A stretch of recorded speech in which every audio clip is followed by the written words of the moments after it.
아바타라는 영화를 기억하고 계실 겁니다.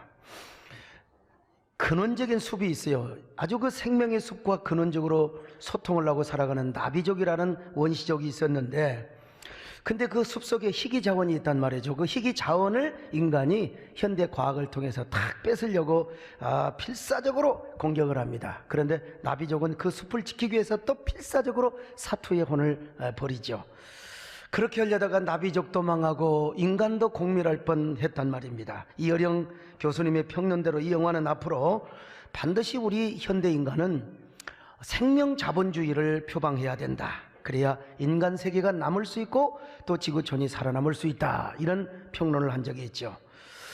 근데 지금은 여러분, 세계가 사막화되어 가고 있다는 사실을 우리가 잘 아는 사실입니다. 특별히 북한 같은 경우는 땔감이 없어서 나무를 다 베어 버렸어요. 우리 어린 시절에 아주 그냥 산림청의 단속을 받으면서 시골에서 땔감 떼는 것처럼 말이죠.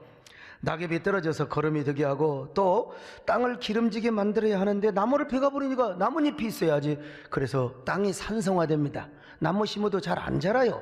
참 큰 문제입니다, 여러분. 제가 평양을 여러 번 다녀왔습니다. 그리고 개성공단과 금강산을 포함하면 아마 12번 이상 될 거예요. 그런데 북한을 갈 때마다 마음이 아픈 것은 뭐 다른 것도 그렇지만은 이 산들이 대부분 민둥산이란 말이죠. 우리가 힘을 합쳐서 북한에 나무를 심어줘야 됩니다. 나무. 우리 남한에 있는 숲을 어떻게 북한으로 옮겨줄 수 없을까, 이런 생각을 많이 해보는데요. 이런 얘기를 지난번에 오신 고도원 장로님께서 어떻게 하면 이 남한의 숲을 북한으로 옮길 수 있을까? 그것은 나무를 심는 수밖에 없다. 어느 회사에서 과거에 이런 광고를 했어요. 우리 강산 푸르게. 어디서 했죠? 2부 예배 때, 1부 예배 때 잘 알더만 3부는 전부 까막눈만 오셨나봐요. 요한 킴벌리. 예, 아시죠? 이건 참 굉장히 지금도 머릿속에 박혀 있습니다. 근데 여러분, 정작 중요한 것이 바로 우리의 영혼의 사막화입니다. 우리 마음의 사막화. 이 땅이 산성화되고 사막화되는 것보다 더 무서운 것은 뭐냐? 오늘 현대인의 영혼이 지금 사막화되어 간다는 것입니다. 요즘 현대인은요, 일상적 분노를 일으킵니다. 집단적 상처를 받습니다. 이런 때 여러분, 우리 성도들은 마음부터 푸르르게 해야 됩니다. 마음이 사막화되면요, 교회도 맨날 개판 5분 전이고 싸우고 그냥 박치기 하고 그냥 감자 먹으라고 핀잔 주고 그렇습니다. 마음이 푸르른 영혼, 이런 교회가, 이런 영혼들이 모이는 교회는 절대로 그렇지 않습니다. 태초에 하나님이 천지를 창조하시고 에덴 동산을 어떻게 만드는 녹색 동산으로 만드셨어요.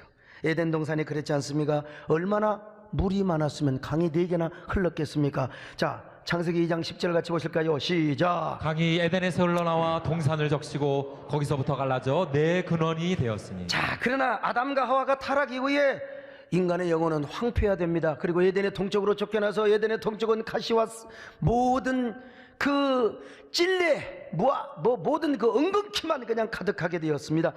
다시 말하면 녹색 동산이 황무하게 되었다는 것이죠. 예수님께서 십자가에 죽으셨습니다.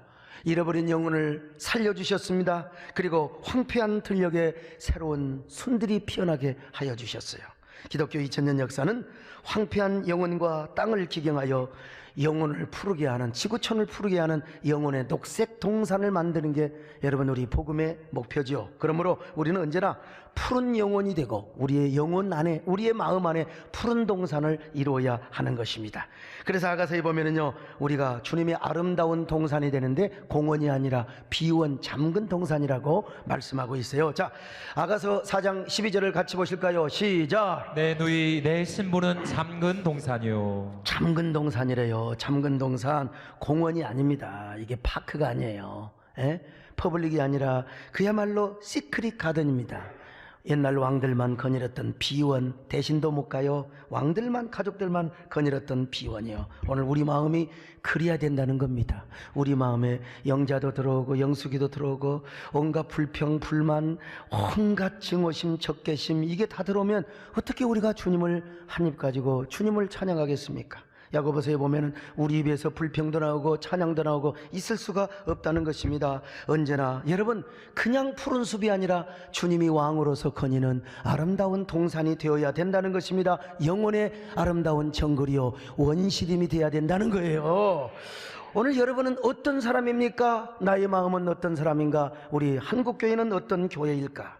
여러분, 먼저 영원히 푸르르시기를 축원합니다. 푸르른 에덴 동산 같은 교회요, 그래서 저와 여러분을 통하여 사막화된 이 지구촌, 아니 우리 한국교회가 녹색 동산이 되며 아름다운 녹색화가 될 수 있기를 주님의 이름으로 축원합니다. 어떻게 우리 영혼이 푸르를 수 있는가? 첫째로 우리 마음 안에 주님의 은혜로 가득 채워야 합니다. 여러분, 은혜로 우리 마음에 가득 채워 있으면요, 우리 영혼은 만족합니다. 그리고 또 하나의 특징이 뭐냐? 감격이에요. 감격. 은혜가 무엇입니까? 내가 죄인이라는 사실을 알아요. 나는 옛날에 죄인인지 몰랐어요, 예수 믿기 전에. 근데 죄인이야. 그런데 이런 죄인을 하나님이 사랑하셨다네요. 십자가에 주님이 우리를 위하여 죽으셨다네요. 이걸 생각하면 감격하게 되는 것입니다. 그래서 젖은 눈동자, 젖은 목젖으로 감사하고 또 감사하는 것입니다. 그럴 때 우리의 영혼이 물된 동산과 같이 되는 겁니다. 이사야 58장 11절 봅니다. 시작. 여호와가 너를 항상 인도하여 메마른 곳에서도 내 영혼을 만족하게 하며 내 뼈를 견고하게 하리니 너는 물된 동산 같겠고 물이 끊어지지 아니하는 샘 같을 것이라. 여러분, 물된 동산이 어찌 푸르르지 않겠습니까? 오늘 우리 영혼이 이렇게 푸르르시기를 축원합니다. 두 번째, 우리 마음이 언제나 성령 충만해야 됩니다. 성령 충만하면 또 하나의 특징이 하나 있어요. 뭔지 아세요? 기쁨입니다. 기쁨. 우울증이 어디가 있습니까? 우울증 환자도 성령 받으면 기쁨이 임하게 되는 것입니다. 그래서 빌립이 사마리아 땅에 가서 복음을 전하고 성령이 임해 있을 때, 여러분, 그 토성에 뭐가 임했습니까? 여러분, 기쁨이 충만했다고 했습니다. 오늘 이 회중에 여러분 가운데도 성령의 기쁨이 넘칠 수 있기를 축원합니다. 사도행전 8장 5절로 8절 같이 보실까요? 시작. 빌립이 사마리아 성에 내려가 그리스도를 백성에게 전파하니 그 성에 큰 기쁨이 있더라. 큰 기쁨이 있더라. 성령의 열매 중에 하나가 뭐냐? 기쁨입니다. 기쁨이요. 자, 갈라디아 5장 22절 시작. 오직 성령의 열매는 사랑과 희락과 성령 받으면 사랑합니다. 원수도 사랑해요. 그리고 기쁨이 넘쳐요. 기쁨이 넘칩니다. 절대로 우울함이, 울고 싶어라. 가을은 우수의 계절이라고, 남자들의 계절이라고, 우울한 게 어디가 있어요? 언제나 기쁩니다. 그러니 이 사람의 영혼은 내적으로 푸르르지 않을 수가 없어요. 초록이 지쳐서 단풍이 된다. 이건 시적 표현이고, 우리의 영혼은 여전히 상록수가 되고, 여전히 여러분, 정말 주님이 거니실 만한 푸른 동산, 원시림 중에 원시림이 되게 되는 거예요. 여러분, 이런 마음을 이루시기를 축원합니다. 세 번째로, 여러분, 생명나무를 선택하는 거요. 에덴 동산에서 아담과 하와가 생명나무를 따먹었다면 얼마나 영혼이 밝고 푸르렀겠습니까? 에덴의 동쪽으로 쫓겨났어요. 얼마나 죽고 싶잖아요. 얼마나. 그것도 아벨이가 돌이 맞아 가인에게 죽었던 그 모습을 봤을 때, 오늘도 마찬가지입니다. 여러분, 우리가 아무리 윤리적으로 도덕적으로 옳은 일을 하고 내가 정말 정의로운 일을 했다 하더라도요, 상대방을 미워하고 그리고 적개심을 가지고 끊임없는 증오의 약순환이 우리 속에 흐른다면 우리의 신앙은, 우리의 영혼은 어둡게 되어 있습니다. 그러니까 교회 안에서도 맨날 따지고 불평하고 누구와 싸우고 힘겨루기 하고, 이거 진짜 내가 피곤한 거예요. 이게 선악을 선택하는 거요, 선악과를 선택하는 거요. 그러나 생명나무를 선택하면 일단 무조건 우리의 마음이 밝습니다. 푸르르게 되어 있어요. 오늘날 우리가 생명나무, 즉 예수 그리스도의 생명을 선택하면 여러분, 우리가 생명이 푸르르게 되어 있습니다. 쓰러진 고목나무가 될 수 없습니다. 쓰러진 나무가 될 수가 없습니다. 여러분, 어제 우리가 생명나무를 선택하면 푸른 영혼이 될 수 있습니다. 여러분, 이런 푸른 영혼의 사람들이 모인 교회가 어떤 교회냐? 여러분, 눈부신 교회를 이루는 거예요. 눈부신 교회, 영어로 하면은요, Sunshine Church. 얼마나 멋있는 표현인지 몰라요. 눈부신 교회, Sunshine Church. 옛날에 Sunshine 아세요? 예?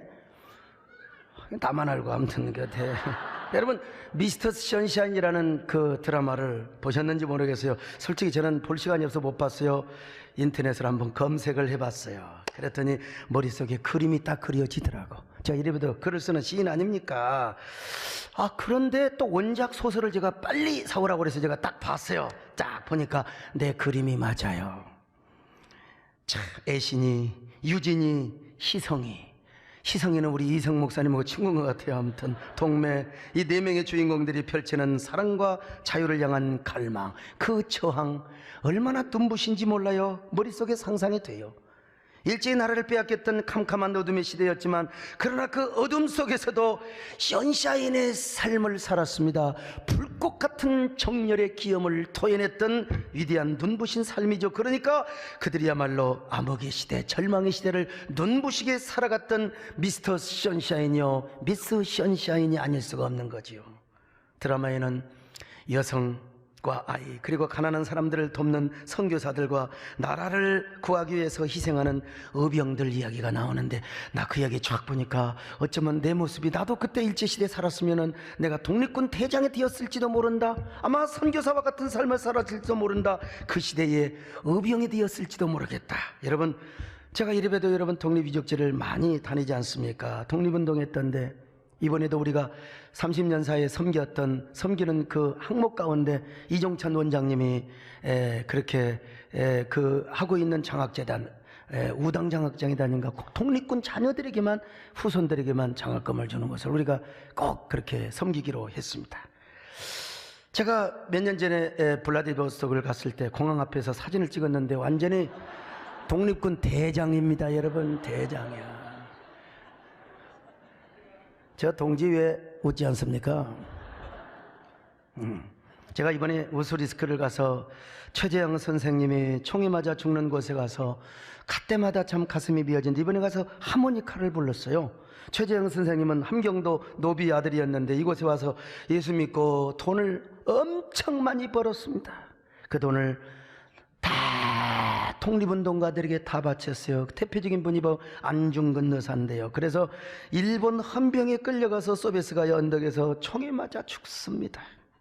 제가 거기서 최재형 선생님이 좋아했던 아리랑 노래를 부르고요, 1937년 스탈린이 고려인들을 강제 이주시켰을 때 고려인들이 기차 안에서 불렀던 우리 민족의 한해 노래입니다. 아리랑의 노래죠. 내가 불렀더니 그때 어린 시절이었던 그분들이 저를 따라서 노래를 부르는 것을 봤어요. 목이 메어서 부르기가 힘들더라고. 한번 보시죠.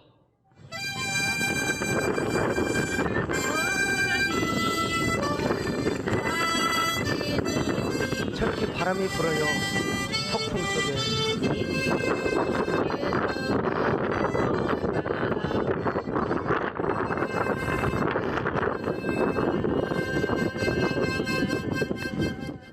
우리 한국교회가 미스터 선샤인 처치가 되었습니다. 저렇게 민족 우는 눈물을 닦아주면서 참, 그런데 요즘 우리 한국교회가 너무나 비판을 받고 공격을 당하고 있습니다. 두 가지 이유입니다. 하나는 교회가 교회다움을 잃어버렸기 때문에 그렇습니다. 그 사실 인정합니다. 또 하나는 뭐냐, 참 이게 그 현대 교회를 박멸시키려고 하는 또 움직임도 사실은 있어요. 네오막시즘의 이런 경향과 흐름이 교회를 자꾸 이렇게 공격해오는 부분도 있습니다. 그러나 여러분, 아무리 교회 생태계를 깨뜨리고 교회를 공격하고 조롱한다 할지라도 여러분, 우리 교회를 비롯해서 우리 한국교회 성도들, 그리고 한국교회가 눈부신 교회가 된다 생각해 보세요. 아무리 교회를 공격하고 기독교가 비판을 받는다 하더라도 한국교회가 선샤인 처치가 된다고 생각해 보세요. 우리 교회를 바라보고 여러분을 바라보는 사람들, 안티크리스찬들이 아무리 많다 할지라도 여러분들이 정말로 눈부신 광채를 보여준다고 한다면 여러분, 아마 가슴에 전율이 생겨나는 때가 저는 있으리라고 믿습니다. 얼마나 판타스틱한 일입니까? 야, 우리를 바라볼 때, 교회를 바라볼 때 눈부신다. 선샤인 처치. 어차피 우리는 여러분, 이 선샤인 처치입니다. 이 커튼만 열면 일부 예배 때 그냥 눈이 부셔서 볼 수가 없어요. 그뿐만 아니라 예수 그리스도의 영혼의 빛이 여러분들을 향하여 광채를 내기 때문에 여러분, 하나님의 아들 예수 그리스도의 빛으로 인하여 우리 교회는 선샤인 처치가 안 될래야 안 될 수가 없는 겁니다. 그리고 여러분 더 하나, 우리 교회는 부채가 있습니다. 여러분, 부채가 있어서 우리는 항상 빛 가운데로 걸어가는 그런 교회이지 않습니까? 여러분 모두가 이 시대에 미스터 선샤인이 되고 미스터 선샤인이 되시기를 주의 이름으로 축원합니다. 눈부시게, 눈이 부시게 여러분 모두 선샤인의 영혼이요, 푸른 영혼이요, 선샤인 처치. 그럴 때 한국교회를 살리는요 아름다운 파동이 되고 파장력이 되고 위대한 영혼의 발전소가 될 수 있을 줄로 믿습니다. 주여, 눈부신 교회가 되게 하여 주옵소서. 푸르는 영혼이 되게 하여 주시옵소서. 눈이 부시게 푸른 영혼,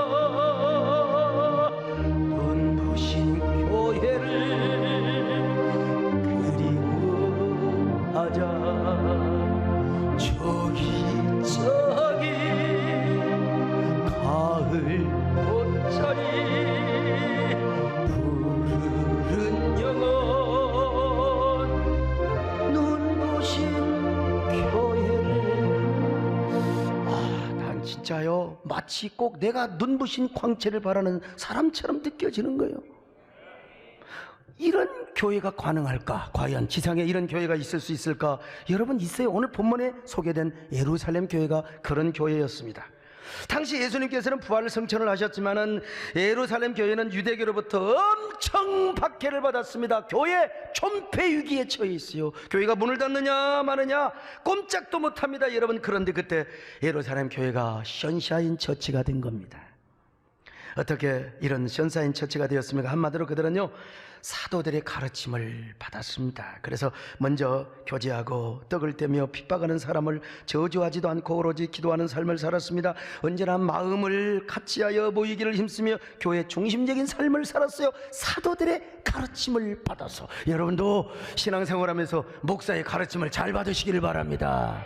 우리 부교육자들의 지도를 잘 따르시기를 바랍니다. 여러분, 사도행전 2장 42절 같이 봅니다. 시작. 그들이 사도의 가르침을 받아 서로 교제하고 떡을 떼며 오로지 기도하기를 힘쓰니라. 사도행전 2장 46절 같이 보실까요? 시작. 날마다 마음을 같이하여 성전에 모이기를 힘쓰고 집에서 떡을 떼며 기쁨과 순전한 마음으로 음식을 먹고. 원망이라고는 하나도 없어요. 핍박에 대한 원망이 없습니다. 오로지 하나님을 찬미했습니다. 사도행전 2장 47절 시작. 하나님을 찬미하며. 그런데 좀 더 넉넉한 사람들은 재산을 팔아서 가난한 사람들을 구제합니다. 물론 여기서 공산주의에 나왔다고 하지만 막스가 그런 힌트를 하는 것도 보면, 근데 여기에 사랑이 있어야 돼요. 생명이 있어야 돼요. 예수가 있어야 됩니다. 그래야 거룩한 공유가 되고 거룩한 나눔이 되고 거룩한 분여가 되는 것입니다. 여러분, 사도행전 2장 44절로 45절 같이 봅니다. 시작. 믿는 사람이 다 함께 있어 모든 물건을 서로 통용하고 또 재산과 소유를 팔아 각 사람의 필요를 따라 나눠주며. 이게 얼마나 어려운지 알 수가 없어요. 제가 가끔 신방 가면 막 집이 의리의리해가지고 그 집 좀 공유했으면 좋겠다 그런 생각이 들어요. 막 그림도 막 5억짜리도 달아놓고 막 10억짜리도, 야 그것 우리 집에다 좀 갖다가 좀 떼다가 쓰면 좋겠다. 공유. 자, 그랬더니 여러분, 안티 세력으로부터 핍박을 받고 둘러싸여 있었는데 오히려 온 백성에게 친송을 받습니다. 칭송을 받아. 자, 사도행전 2장 47절 같이 봅니다. 시작. 또 온 백성에게 칭송을 받으니 주께서 구원받는 사람을 날마다 더하게 하시니라. 오늘날로 말하면 선샤인 처치가 된 겁니다. 눈부신 교회가 된 거요. 초대교인들의 믿음 생활이요 광채가 날 정도로 세상 사람들에게 눈부신 교회가 되었다는 것입니다. 푸르른 영혼이 너무나 감사하고 하나님 앞에 찬양을 했더니 믿음의 광채가 발휘된 것입니다. 나는 여러분, 우리 세대교회가 이런 교회가 되었으면 정말 좋겠습니다. 할렐루야. 우리 교회가 30주년 맞이해서 참 내가 너무나 결단을 너무 잘했다고 생각합니다. 아이고, 가난한 사람 헌금 거두어서 맨날 좋은 일만 아니에요. 우리 교회도 가난한 사람이 있더라고. 많아요. 그리고 교구별로 다 수집해가지고 치료를 받아야 되는데 병원비가 없다. 우리 다 이번에 교구 안에서도 우리 교회 내부에서도 우리가 다 구제 운동을 하게 됩니다.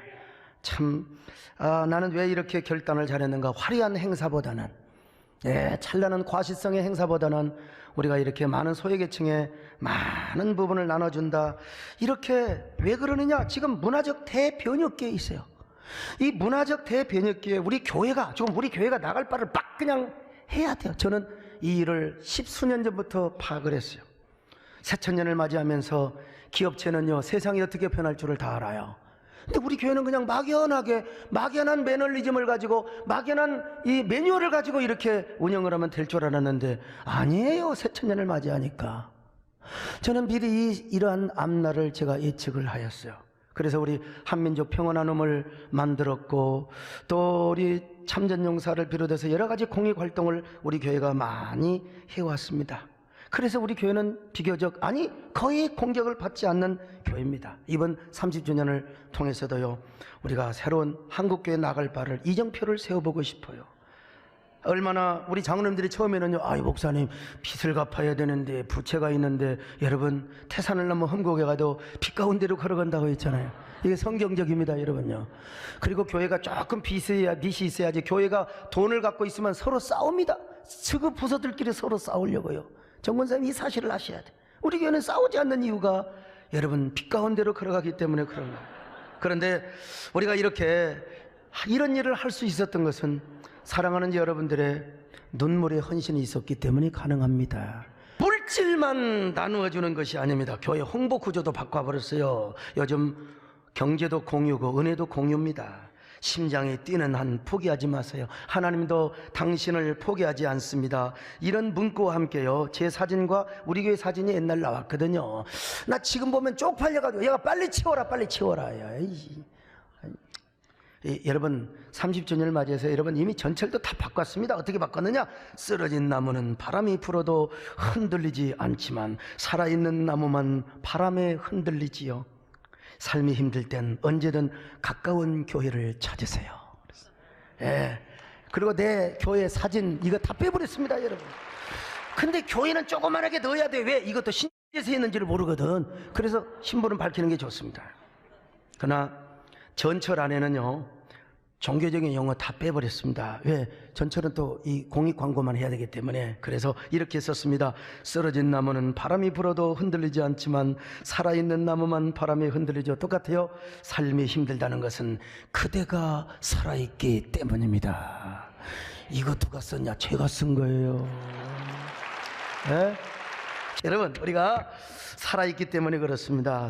우리 모두 이런 선샤인 처치 이룰 수 있기를 축원합니다. 아멘.